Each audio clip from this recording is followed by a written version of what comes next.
سورت ہود۔ بسم اللہ الرحمن الرحیم۔ رب زدنی علما، رب زدنی علما، رب زدنی علما۔ یہ بہت ہی پیاری دعا ہے۔ آپ ہر لیکچر سے پہلے دیکھ رہے ہیں کہ میں نے کوئی لیکچر بھی ایسا شاید اپلوڈ نہیں کیا کہ جس میں یہ دعا بچوں کو نہ سکھائی گئی ہو۔ یہ دعا پڑھنے کے بے شمار فوائد ہیں، تو آپ سب بچے جب بھی اپنا کوئی سبق پڑھنے لگیں تو یہ دعا ضرور پڑھ لیا کریں۔ اللہم صلی علی محمد وعلی آل محمد وبارک وسلم۔ تعارف۔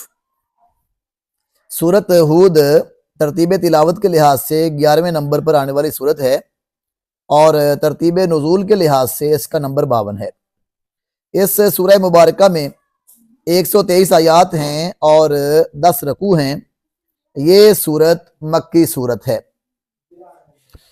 سورت ہود قرآن مجید کی 11ویں سورت ہے، اور یہ 11ویں پارے سے شروع ہو رہی ہے۔ اس سورت کا آغاز حروف مقطعات الف لام را سے ہو رہا ہے۔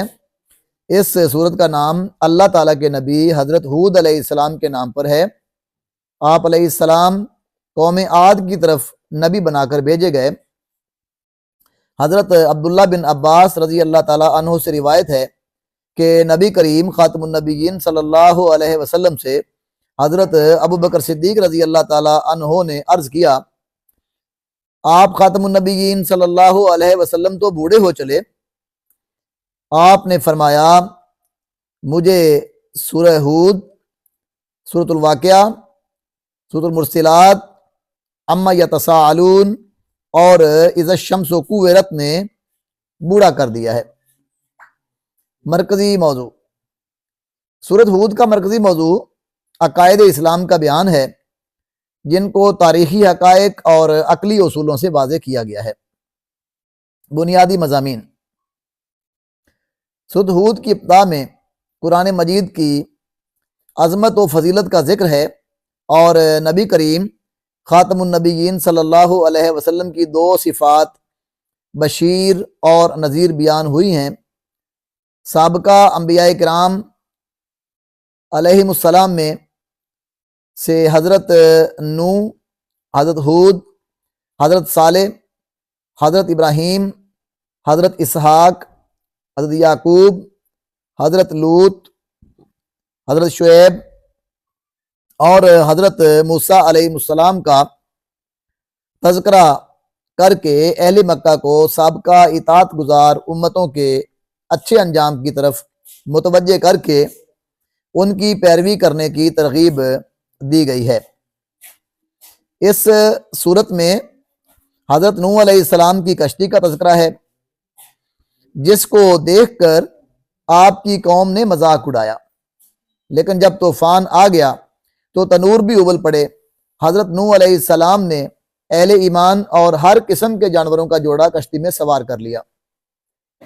اس صورت میں حق کو نہ ماننے والوں کی مثال اس طرح بیان کی گئی ہے کہ جیسے اندھا اور بہرا۔ حق کو قبول کرنے والوں کی مثال اس طرح ہے جیسے دیکھنے اور سننے والا۔ اس صورت میں حضرت ہود علیہ السلام اور آپ کی قوم کا تذکرہ ہے۔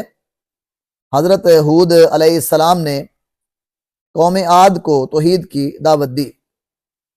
حضرت صالح علیہ السلام نے قوم سمود کو توحید، توبہ استغفار اور ایمان و یقین کی دعوت دی۔ قوم سمود کے بعد حضرت ابراہیم علیہ السلام اور حضرت لوط علیہ السلام کا تذکرہ کیا گیا ہے۔ حضرت ابراہیم علیہ السلام کو حضرت اسحاق علیہ السلام اور حضرت یعقوب علیہ السلام عطا کیے جانے کی بشارت دی گئی ہے۔ سورت ہود میں حضرت شعیب علیہ السلام اور آپ کی قوم کا تذکرہ فرماتے ہوئے ذکر کیا گیا ہے کہ حضرت شعیب علیہ السلام کی قوم ناپ تول میں کمی کرتی تھی۔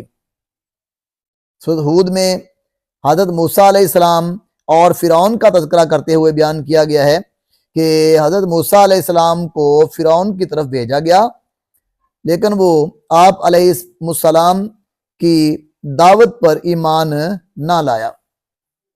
اور بالآخر اپنے لشکر سمیت سمندر میں ڈوب کر ہلاک ہو گیا۔ سورۃ ہود کے اختتام پر نبی کریم خاتم النبیین صلی اللہ علیہ وسلم کو مشکلات پر صبر کرنے کی تلقین کے ساتھ ساتھ یہ حکم دیا گیا کہ آپ خاتم النبیین صلی اللہ علیہ وسلم استقامت سے تبلیغ دین کا فریضہ انجام دیتے رہیں، ظالموں سے اعراض برتیں، نماز قائم کرتے رہیں، صبر کا دامن ہاتھ سے نہ چھوڑیں، اللہ کی عبادت کریں اور اسی پر بھروسہ رکھیں۔ مشقی معروضی سوالات اور ان کا حل، درست جواب کا انتخاب کریں۔ سوال نمبر 1، سورۃ ہود کے آغاز میں نبی کریم صلی اللہ علیہ وسلم کی بیان کردہ صفات ہیں بشیر و نذیر۔ سوال نمبر 2، قوم سمود پر نازل ہونے والا عذاب تھا۔ 4 آپشن میں سے جو صحیح جواب ہے وہ ہے چیخ۔ سوال نمبر 3، حضرت صالح علیہ السلام کی قوم کا نام تھا۔ چاروں جو جواب کے آپشن موجود ہیں ان میں سے جو صحیح جواب ہے وہ ہے سمود۔ سوال نمبر 4، حضرت نوح علیہ السلام نے اہل ایمان کو عذاب الہی سے بچانے کے لیے تدبیر اختیار کی۔ چاروں آپشن میں سے جو صحیح جواب ہے وہ ہے کشتی بنائی۔ سوال نمبر 5، 2 بیٹوں کی خوشخبری دی گئی ہے۔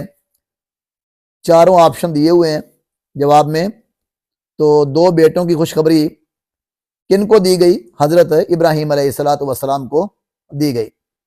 عزیز طلبہ، میں امید کرتا ہوں کہ یہ ویڈیو لیکچر آپ کے لیے بہت ہی مفید ثابت ہوگا، اور اگر آپ اس ویڈیو لیکچر کو اچھے طریقے سے سن کر یاد کر لیں گے تو یقیناً آپ کے لیے یہ بہت ہی فائدہ مند ہوگا۔